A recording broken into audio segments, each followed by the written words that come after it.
This is the FPL Draft Zone, your fantasy team's best signing of the season. It's advantage Liverpool in the title race, but what does that mean for draft? Only 2 of the bottom 10 lose, but which of the weakest teams have the biggest upsides? And with a quick turnaround for Gameweek 31, who should you be targeting on your waivers? Hello and welcome to the FPL Draft Zone, a podcast all about Draft FPL. I'm Dom Crofts, I hope you're well, and today we are looking back at Game Week 30, where goals were the order of the day, with 32 strikes across 10 matches. And with Game Week 31 just a few days away, we are going to be flagging some players who could be the difference between a successful game week and a dreadful one. Plus, there's all the usual stuff, there's heroes, there's villains, and much more. But let's start, as we mean to go on, with a roundup of the weekend that was, and what a weekend it was. And it all started with that 12:30 PM GMT game between Newcastle United and West Ham United, and that set the standard really for all the other games. It was a 7-goal thriller.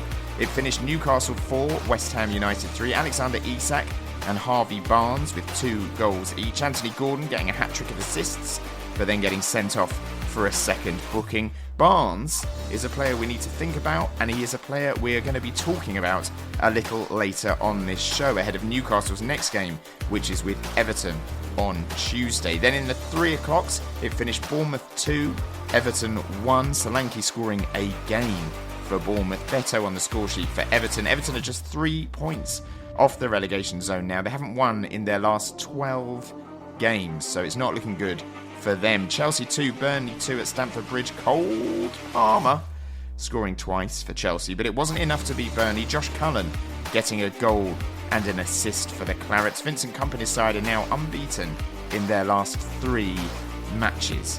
At the City Ground, it finished Nottingham Forest 1, Crystal Palace 1. Chris Wood's 12th goal of the season, cancelling out Mateta's opener. He is no longer the comedy striker we all thought he was. He is now officially a mean marksman. Only 8 forwards have scored more goals than Chris Wood now, and 5 of Forest's last 8 games are a 2 on the FDR scale. So Chris Wood, a very good waiver pickup if he is available in your league. Eze also getting an assist in this game for Oliver Glasner's side. Sheffield United 3, Fulham 3. Fulham's defensive solidity deserted them at Bramall Lane.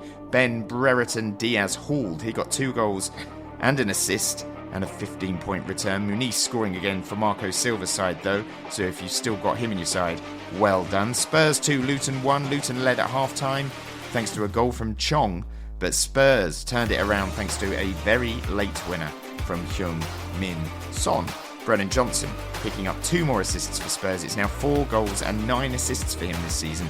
He has returned 5 times in his last 4 matches.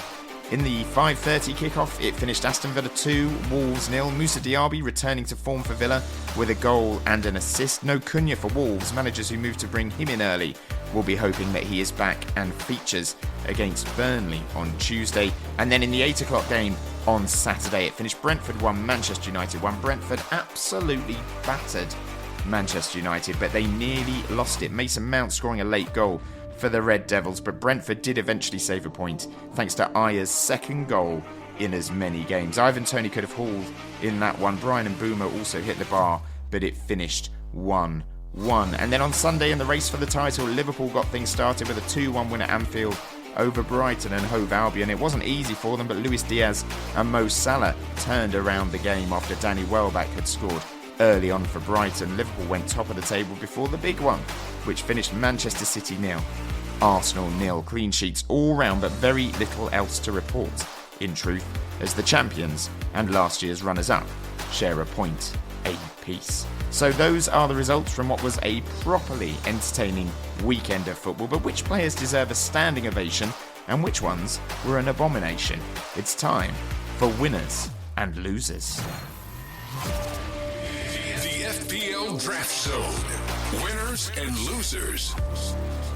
Starting with the winners, and first up, it is Moussa Diaby. The French midfielder got a goal and an assist for Villa in their win over Wolves. He has slowly started to rediscover his form again in recent weeks. He's been playing well for Villa in Europe, and now he is carrying that form into the Premier League. He's got 3 assists and a goal in his last 4 league games, and Villa's last 3 goals have all been assisted by Moussa Diaby. Villa still have lots to play for this season. They are challenging for that Champions League place. They have got Manchester City away next, which is more than a little bit tricky, especially given their result against Arsenal at the weekend. But given what is riding on every fixture for Unai Emery's men, if Diaby is available on your waivers, he is well worth picking up, even though Villa will not have any doubles between now and the end of the season. Another winner this weekend was Luis Diaz. He's continued his excellent recent form for Liverpool. He's got 7 goals and 5 assists now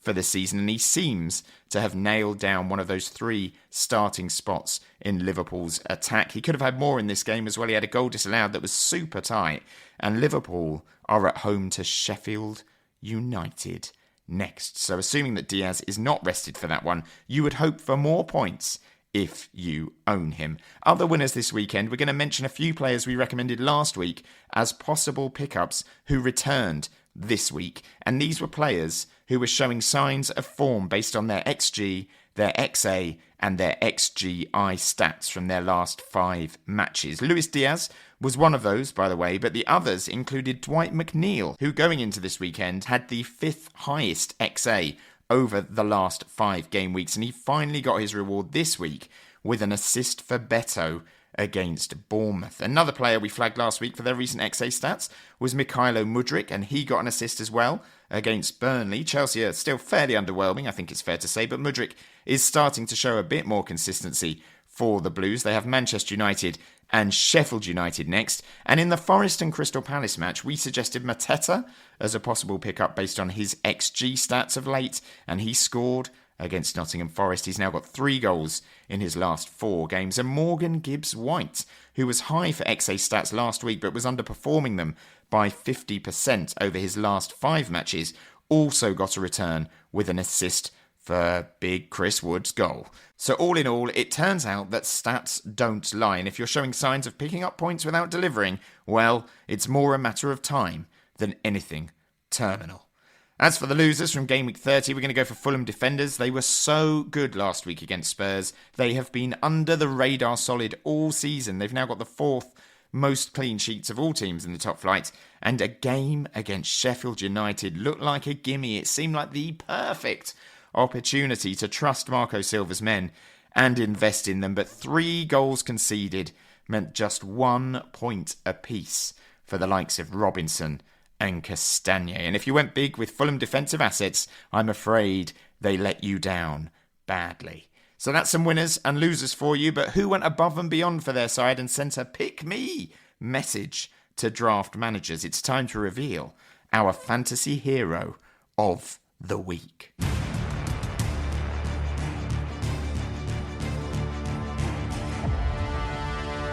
Hero of the Week.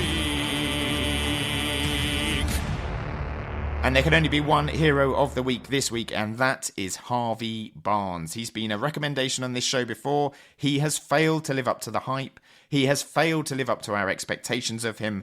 But this weekend, he was the difference maker for Newcastle United. He got 2 goals in just 23 minutes of action. He has struggled with injuries all season long, but he has got good pedigree in the Premier League. He's got 13 goals and 2 assists in his last season when Leicester were relegated. 6 goals and 12 assists for the Foxes the season before that. And with Newcastle's injury problems continuing to mount, he is surely nailed on to start against Everton in midweek. Almiron limped off injured against West Ham United. Anthony Gordon is suspended. Joe Linton remains out injured as well. So if you are in need of a midfielder with a huge upside, then Barnes could be your man. Newcastle have Everton and Fulham in their next 2, and they also play the likes of Crystal Palace, Burnley and Brentford, as well as Sheffield United before the end of the season. And as bad as Newcastle have been defensively, if there's one thing they do know how to do, it is score goals. They've got 9 goals in their last 3 games now,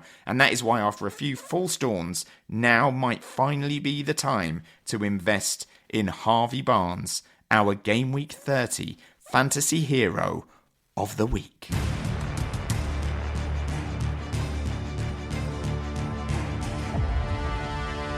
Hero of the Week. So congratulations to Harvey Barnes, but who will we be sending our commiserations to? It is time to reveal our fantasy supervillain of the week. Supervillain of the week, supervillain of the week, supervillain of the week, supervillain of the week. I hate his guts.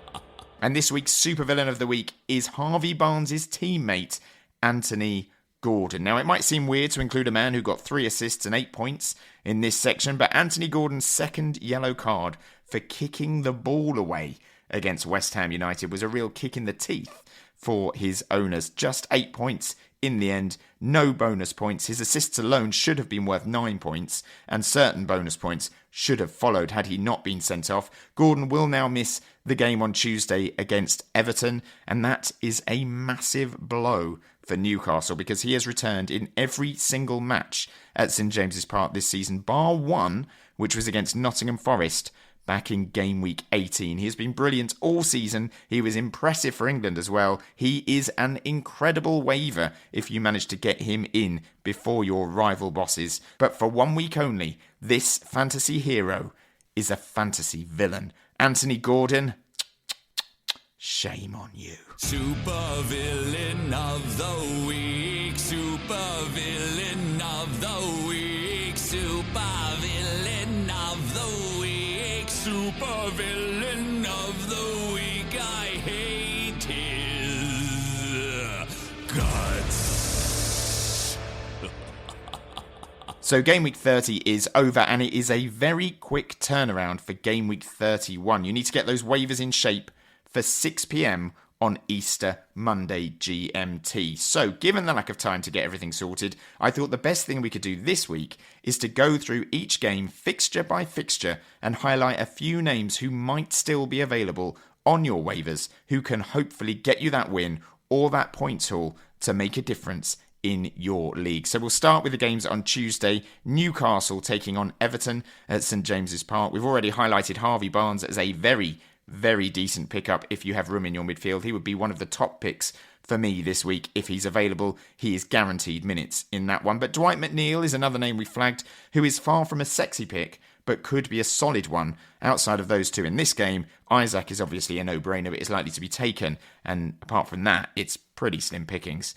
At the City Ground, it's Nottingham Forest against Fulham. Morgan Gibbs-White and Chris Wood could serve your needs very nicely if they continue their good form. Chris Wood would be an astounding pickup now, given the form he's been in recent weeks. And if Fulham start to defend properly again after their nightmare at Sheffield United, Anthony Robinson is worth looking at again, as is Andreas Pereira, who got his 8th assist of the season at the weekend. And we all know Nottingham Forest struggle to defend set pieces. Nearly 40% of the goals they've let in this season have been from dead ball situations. So if you wanted to roll the dice on him, or even a Bassi as a threat from corners, you could do a lot worse. It's Bournemouth against Crystal Palace at the Vitality Stadium. We know that Bournemouth concede goals for fun, so Mateta and Eze could have some joy on Tuesday. Antoine Semenyo, though, is due a return if you base it on his last 5 matches, where he has flip-flopped between returning and not returning. Check this out. Game week 25,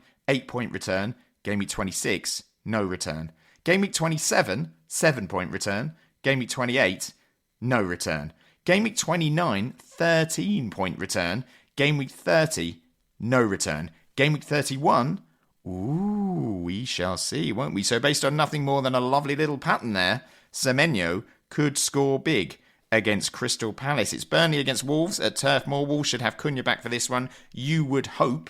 especially me, seeing as I picked him up 2 weeks ago. If they don't have him back, they will be back down to the bare bones again. And if that is the case, Burnley could actually be, for once in a blue moon, worth a 1 week punt. They are in a good moment right now, and the likes of Vitinho, Wilson, Odobert, or even Lyle Foster could be options. Foster hadn't played more than 2 minutes since game week 23, but he managed 68 against Chelsea. He also managed an XG of 0.48 and an XGI of 0.54. He's got 4 goals and 3 assists this season, and it'll be interesting to see if Vincent Kompany tries pairing him with the returning David Datro Fofana in what is surely a must-win game for the Clarets. It's West Ham United against Leeds at the London Stadium. Now, Michail Antonio is a must-waiver for me if he's free and you're in need of a striker. He scored against Newcastle at the weekend. It's his second goal in as many games. He seems to have returned to fitness and form, and West Ham fell off a cliff after he was subbed at St James's Park. He's also got a very good record against Spurs, 6 goals and an assist in 13 league games. Brennan Johnson could also be a decent shout in this one. He did himself the world of good for Spurs with 2 more assists against Luton, and with the quick turnaround you would expect him to start this one, having started on the bench on Saturday. On Wednesday, it's Arsenal versus Luton. I would not be surprised to see Zinchenko starting this one, so if someone has grown bored of him and dropped him from their team, he could be a route into a very solid Arsenal side. Jorginho is unlikely to play twice in 4 days, so this could be a game for Jesus to start up front and Havertz to slot into midfield. I'm not sure Jesus will be available on the waivers, but if he is, he'd be a lovely little addition for game week 31, I think. I do expect a lot of rotation from Arsenal in this game, so Tomiyasu and Partey, who both came off the bench against Manchester City, could start. Obviously, Partey is not really a draft option, but we mustn't forget, while thinking about all these decent defensive assets for Arsenal, Luton just keep on scoring. So don't take it for granted that Arsenal defensive coverage will score you many points. And if Chong is available, he's in a pretty good moment too.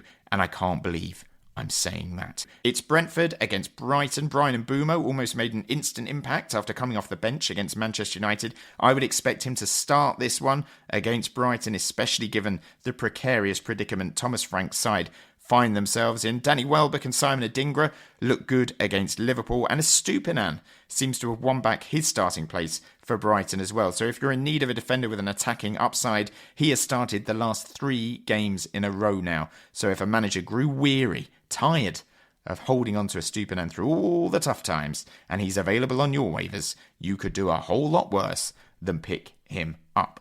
At the Etihad, it's Manchester City versus Villa. City's defensive issues mean Rico Lewis could be worth a look if you want a easy route into that City defensive side. Ortega in goal remains an option as well. Ederson's still out with an injury for that game against Arsenal. We've already talked about Moussa Diaby's form for Aston Villa, and even though this is probably the toughest game they could have midweek, you would not rule out Villa scoring at the Etihad, and if it's not Ollie Watkins, there's every chance it's going to be Moussa Diaby. And then on Thursday, it's Liverpool against Sheffield United at Anfield. I do expect a lot of rotation for this one, but one name that is literally screaming out at me is Harvey Elliott. With Szoboszlai only having just returned from injury, I think there's a very good chance that Elliott starts, and he is playing really, really well at the moment. He got double-figure hauls in game weeks 24 and 25, and against Sheffield United, you would fancy him to do some serious damage to the Blades. Liverpool have Manchester United away at the weekend as well, so the likes of Gakpo and Gravenberch might also get a run out if you're in need of a striker or a midfielder, but I do expect wholesale changes for Liverpool in that one. It's Chelsea versus Manchester United at Stamford Bridge. Where to start with these two, by the way? Chelsea showed signs of finding some form and then go and drop points at home to Burnley.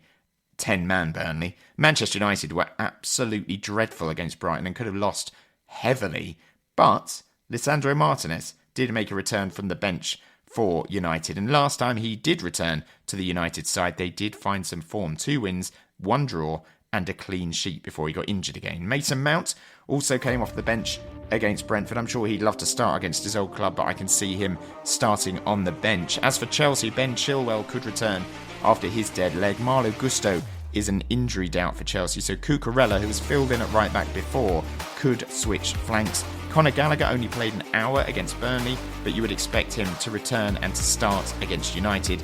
And we've mentioned him already, but Mykhailo Mudryk is a decent option given his form of late for both his club and his country.